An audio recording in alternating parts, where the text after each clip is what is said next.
out the window.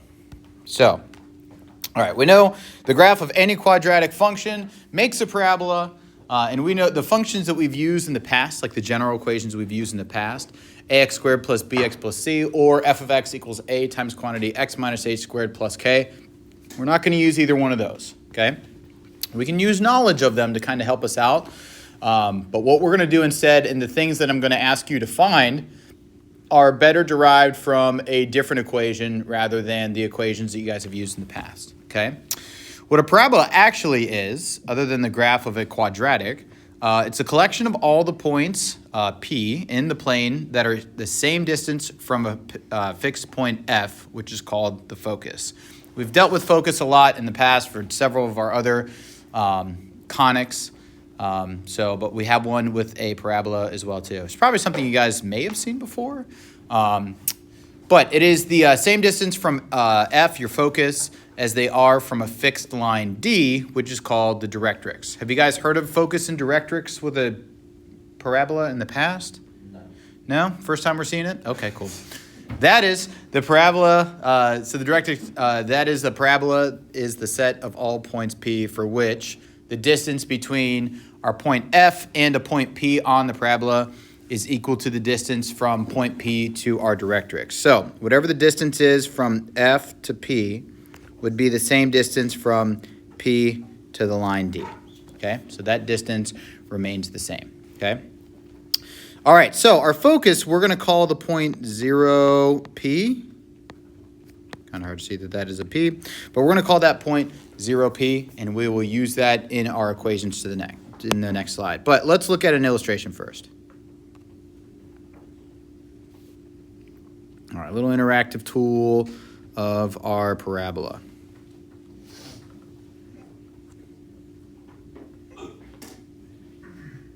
Okay, so you'll see I've got a point P that is on our parabola, and I've got our focus as well too.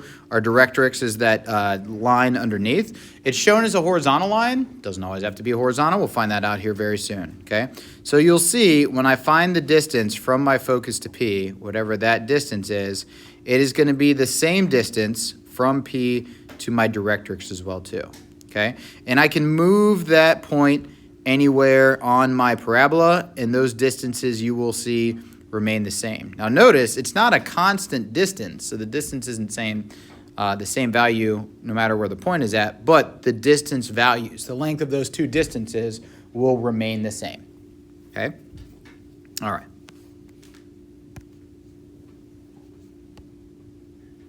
Okay, cool. All right, so let's look at some of our general equations for a parabola. Okay, all right, so first we've got y equals 1 over 4p times x squared. Okay, so we've got our x squared there, of course. We're used to seeing that in the past, but we've got the 1 over 4p that's there. Okay, all right, again, that p is going to relate to our focus point. Okay, now we'll see that that focus point is going to be a point that's kind of, I call it inside of the parabola itself. Okay, now this parabola obviously opens up. However, it can also open down as well too, okay? And you guys know this from parabolas in the past. What would make this parabola open up? What would need to be the case? What would be, yeah, so something would be positive, right? Typically in the past it'd be our A value. In this case, what would be the value that we would want to be positive?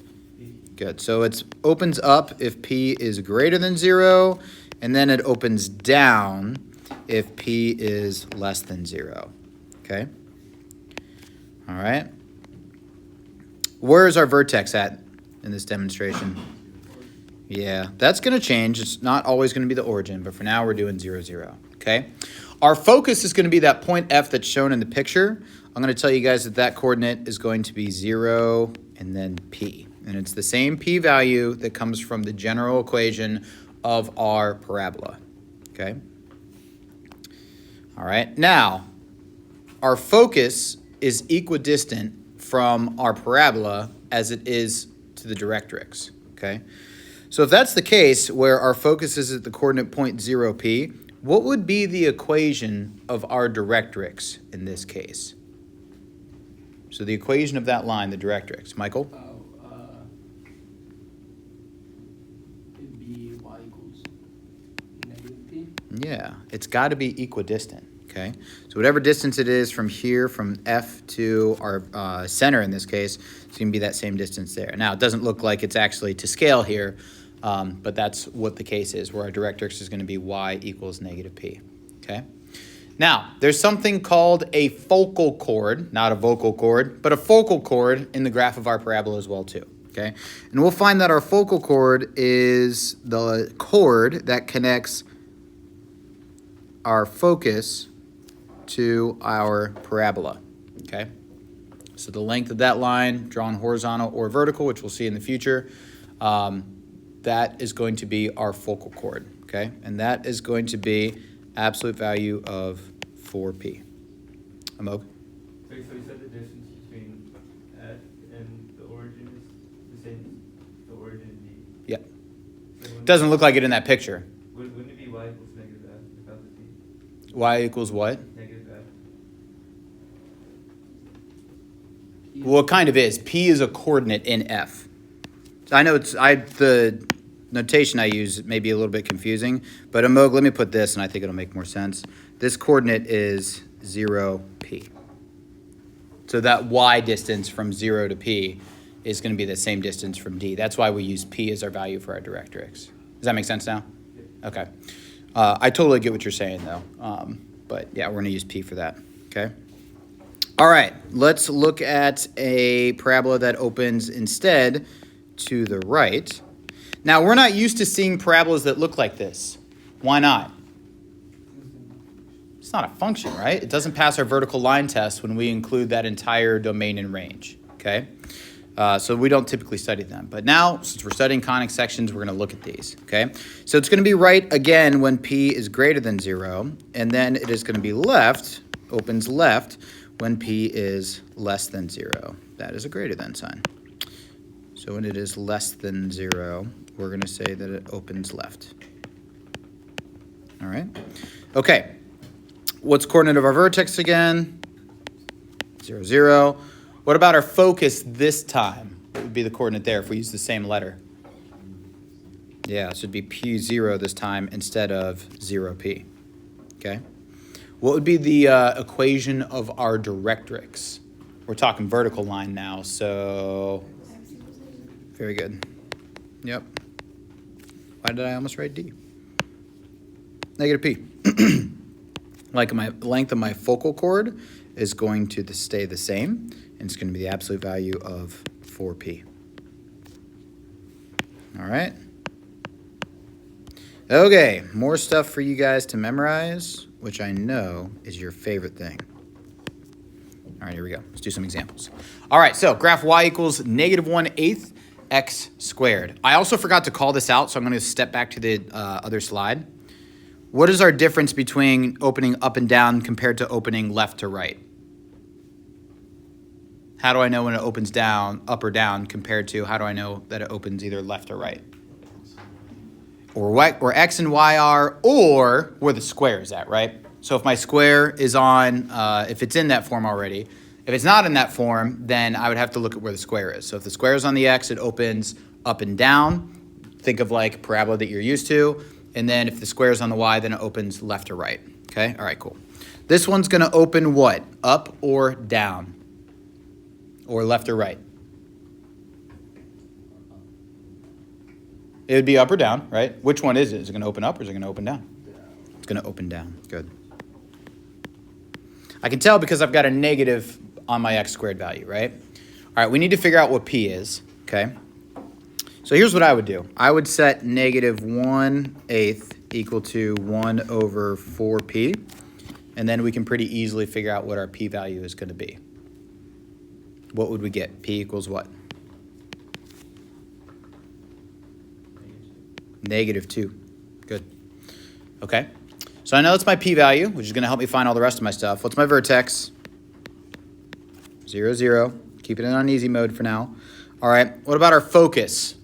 What would our focus be? It opens, we said it opens down. Okay. So think about where my focus would have to be. It's got to be 0, 2. Very good. Or rather 0, -2. Sorry. 0, -2. Okay, but it's got to be on, it's got to open down, it's going to go down, it's going to be on that y-axis, okay? Now, what would be my directrix? Y equals positive 2, okay? So I've got my focus is down here, my directrix is going to be up here, and I know that my parabola is centered at the origin, okay? All right. Now, I want to figure out what the length of the focal chord is, okay? So again, it's the absolute value of 4 times p. My p-value is -2, which gives me a length of 8. Now, I need to figure out like what the rest of my parabola actually looks like, so I can use the length of my focal chord to help me out with that, okay? Remember, the focal chord was that line that is parallel to my directrix, but it goes through the focus, okay? So I could sketch a point on my parabola by going how many units in each direction from the focus. If the length of the whole thing is 8, I should go to the left how many units and to the right how many units? 4, and it should intersect my parabola at those points. So I'm going to go 1, 2, 3, 4 over here, 1, 2, 3, 4 over there, and then that's going to help me graph the rest of my parabola. Nope, I missed. Try again.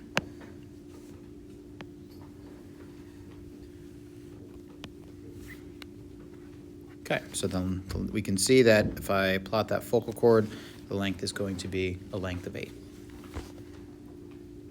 Emmett. At the very top, where'd you get when you did -1/8 equals 1/4p? Where'd you get the 1/4p? That comes from my original equation right there. That's how I'll start most of these, is I will take whatever that coefficient is, and then I'll set it equal to 1/4p, because pretty much these problems all hinge around figuring out what our p-value is so we can find the rest of it. All right? Okay, more. Same process, except now we got x equals -1/2 y squared.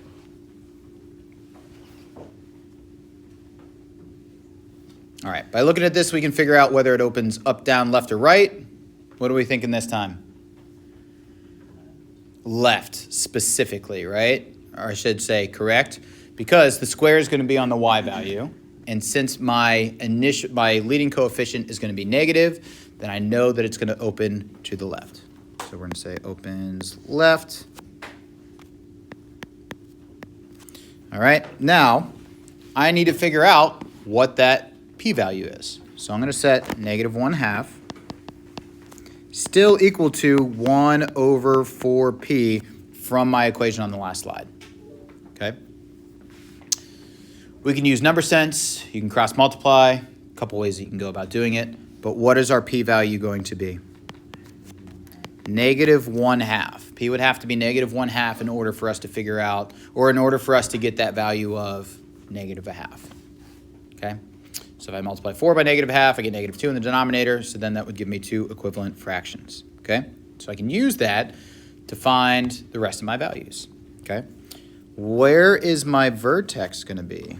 Still 0, 0, right? What about my focus? Is it going to lie in the x-axis or the y-axis? X-axis. Specifically, where's it going to be?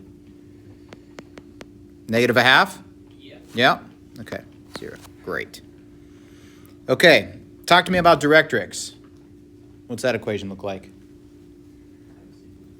X equals +1/2. Colin knows he has to change the sign, so he gets x equals 1/2. Very good.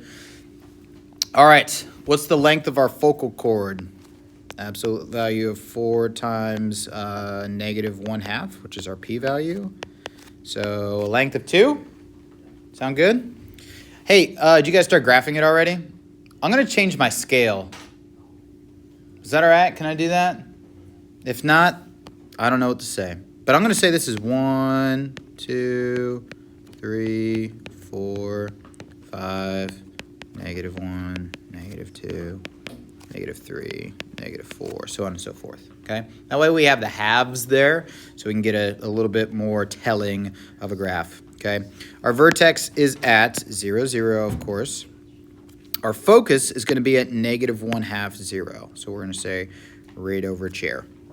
And then we want to write or draw our directrix in there. So x equals positive 1/2. We're going to say it's this dotted line here. So that's our directrix, okay? And then I want to draw 2 other points on my parabola so that way I can figure out, what my shape generally looks like. So we're going to use the length of our focal chord. It's a length of 2, which means how many are we going to go in each direction? 1. So I'm going to change all these as well, too.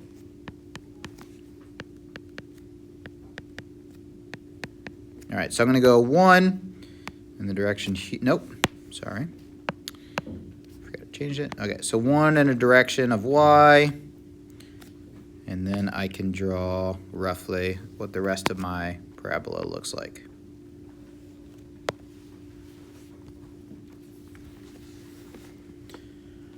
Okay. Uh-oh. I didn't do the thing.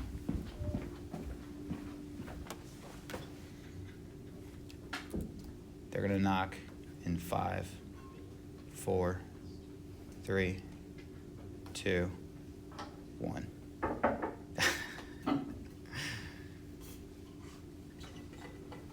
Who am I missing? Just Isabel, right? Okay. All right, cool. Last example. All right, so graph and find the equation of a parabola. Oh, I was so close, too. I was so close. I'm sorry, I just did. Have a great day and go Minutemen. All right. So we want to graph and find an equation of the parabola with a vertex at 0, 0, and then focus at 2, 0. Okay, so now they don't give us an equation. We just need to derive it from the information that they gave us. Okay, vertex at 0, 0, yay. That's kind of what we would expect. All right. And then they tell me my focus is at 2, 0. So here is my focus. Okay, that's huge. We get a lot of information from just that thing right there. Where does it open? To the right, because my focus is on the x-axis. Okay, very good. What's my p-value? Oh my goodness, that is good as gold. So my focus is at 2, 0. They already told us that. Where's my directrix going to be? X equals what? Negative 2. So my directrix is here. Okay, very good. What's the length of my focal chord? Absolute value of 4 times 2, which gives me 8. So I'm going to go plot more points using my focus. I should go up and down how many units? 4. Good. So up 4, down 4. All right. Now we sketch.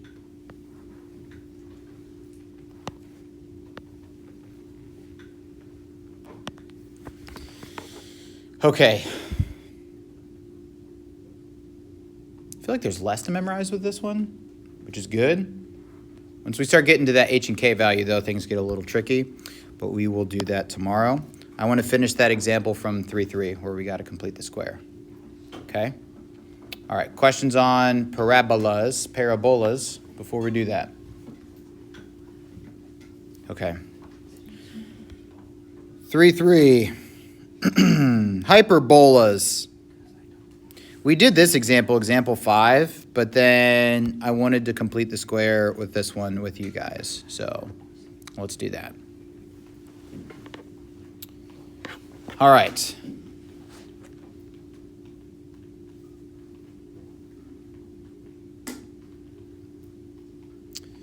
Okay, so we have y squared minus 9x squared plus 2y plus 36x minus 44. Just a quick reminder as to what our equations look like when we are dealing with a hyperbola, okay?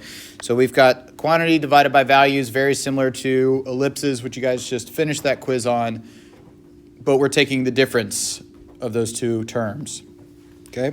All right, so our a value was always underneath what was positive, so that's how we find our a values. So, all right, let's rearrange our terms. I would have y squared plus 2y plus some number minus a number. And then we are going to subtract off quantity 9x squared minus 36x plus a number minus a number. And then can I just toss that 44 on the right side? You guys okay with that? Just get that on the right side already? Okay, cool. Hey, the first set of terms is kind to us. I should sneak another set of parentheses there. There's no leading coefficient we need to factor out, right? So what is our magic number that we're going to add and subtract to that value? 1. And how'd you get that again, Andy? Yeah, so take 2, divide it by 2, and square it, and then that's where we get those numbers there, okay? All right, we're going to boot that -1 over to the right side by addition. We'll do that in a minute. Now, I got to do a little work on that second set of parentheses, right? I got to pull out the 9 in order to actually complete the square first. So let's make this, well, what's this going to factor into? The y squared plus 2y plus 1 minus 1? What's that going to factor into once I get rid of that -1? Y plus 1 squared. And then over here, I'm going to have the 44 plus 1. I'll show that instead of skipping it. 44 plus 1. Okay. What do I need to factor out of my second set? I already said that. And 9. So x squared minus 4x. What number do I need to add and subtract in that parentheses? 4. Because I take 4, I divide it by 2, and I square it, and it gets me right back to 4 in this case. All right? So then my first expression is going to be y plus 1 squared still. My second expression would be minus 9. And then, what is that going to factor into? X minus 2 squared? We good with that? I need to boot that -4 out, though, right? What do I need to do to boot it out? I got to multiply it by -9, okay? So that's going to give me positive 36, right? So up here, I would have a plus 36, but I need to move it to the other side using what? Subtraction. Okay, so then I would have 44 plus 1 is 45 minus 36 is going to give me what? 9? Cool. Andy. Shouldn't it be x squared minus 4x or plus 4x in the second step? Because you're taking out the -9. Well, it was 36, positive 36 in the beginning. Oh. So I kind of snuck that in there, but I don't think I actually said it. So thank you for asking that, Andy. Okay, so now I need to get it equal to 1, so I got to divide everything by 9. So then I would have y plus 1 squared over 9 minus x minus 2 squared equals 1. And now I'm in business. It's business. All right, where does this open?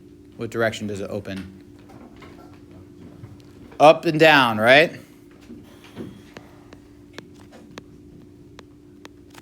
Okay. General reminder of what these look like here. So it's going to open up and down. We're looking at the terms from the right side here. Okay. All right. What is my center going to be? Close.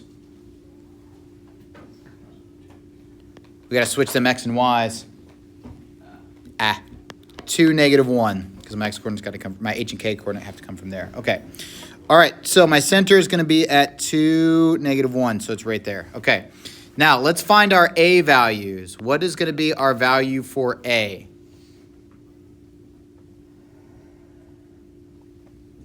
3. Colin, how'd you get that? Yeah, so it's the square root of the number that's underneath my positive term is what a is going to be. So a is going to be 3. What's my b value? 1. Yeah, so there's nothing underneath x minus 2, which is kind of nice. So I get the b equals 1. I should find what c is. Do you remember what that equation was? A squared plus b squared. A squared plus b squared. It's giving Pythagorean theorem.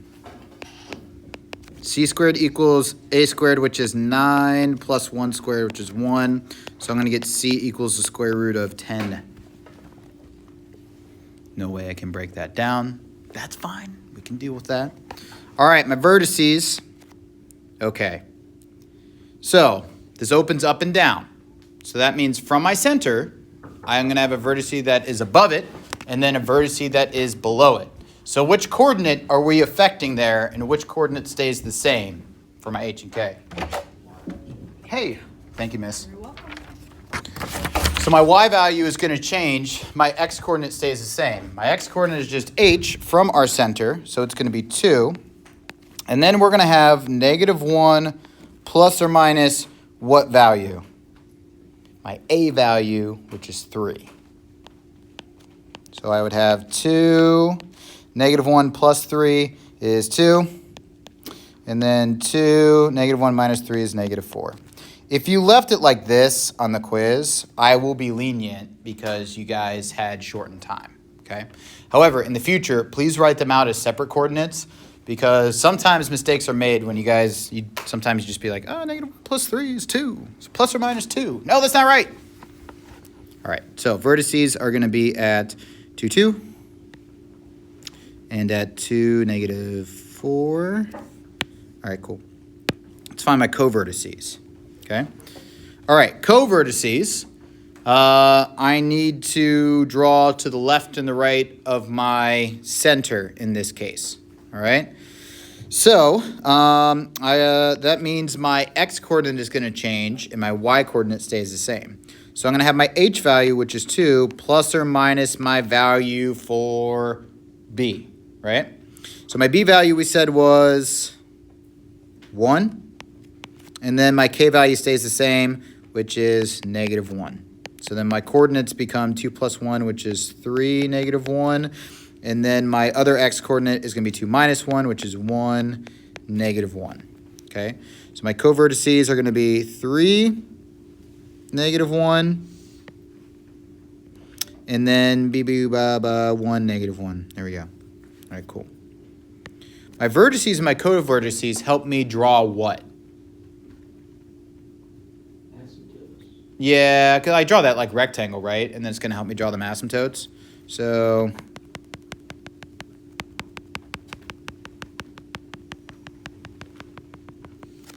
okay. All right. What is the length of my major axis? And where does that come from? Good. So that was 2a. That was an easy formula. 2 times 3 gives us 6. Okay. Our foci are going to be on a vertical line, all right? And remember, we need to use our C value in order to find our foci. Our X coordinates remain the same. It's going to be 2. And then we would have -1 plus or minus 5 value for C, which was square root of 10, okay? So I would get 2, -1 plus square root of 10, and then 2, -1 minus square root of 10. And rather than actually find out like what that value is, I should just figure out what square root of 10 is, which is roughly what? 3 point something. So I just need to go 3 point something in each direction. So 1, 2, 3, and then some. So it's going to be really close to my vertices there. It's like 3.13, but I could be wrong. All right. Now I need to draw my asymptotes. Okay, so when I draw my asymptotes, remember I'd use point slope form for that, right? But we know my asymptotes are going to look like this.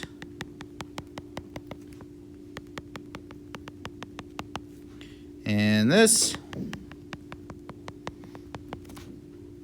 I'm trying so hard to draw that, but okay. All right. The equation of our asymptotes would be, we need to use point slope form since our center is no longer at 0, 0. So y minus y1, which is going to come from the y coordinate of our center, right? So y plus 1 equals, okay, let's talk slope. Is it a over b or b over a? Why is it a over b? Because I got to go up A and then right B. Good. So A over B, which is going to be 3 over 1. So plus or minus 3 times quantity x minus 2 would be the equation of my asymptotes. There's only one thing left to do. Let's draw the whole darn thing. So then we look at something like these.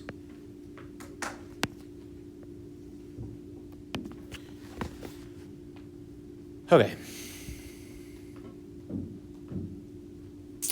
Colin? Can we leave, so we can leave the equation of the asymptote and point slope? Yeah, that's fine. Yep. Because honestly, like, am I using y equals mx plus b to graph it? Nah, I'm using like the rectangle that's there to really sketch the line. I don't know what that boils down to, but I know I can sketch it by eye there. All right. How's the homework going for 3-3? I hope that you guys, when you do it, I know you guys are professionals at doing it at this point, but have your notes open right next to you and then just, you know, try to mold it into one of the situations and get your information from there. Okay? All right. We have 5 minutes. Are there any that we want to try to go over quick?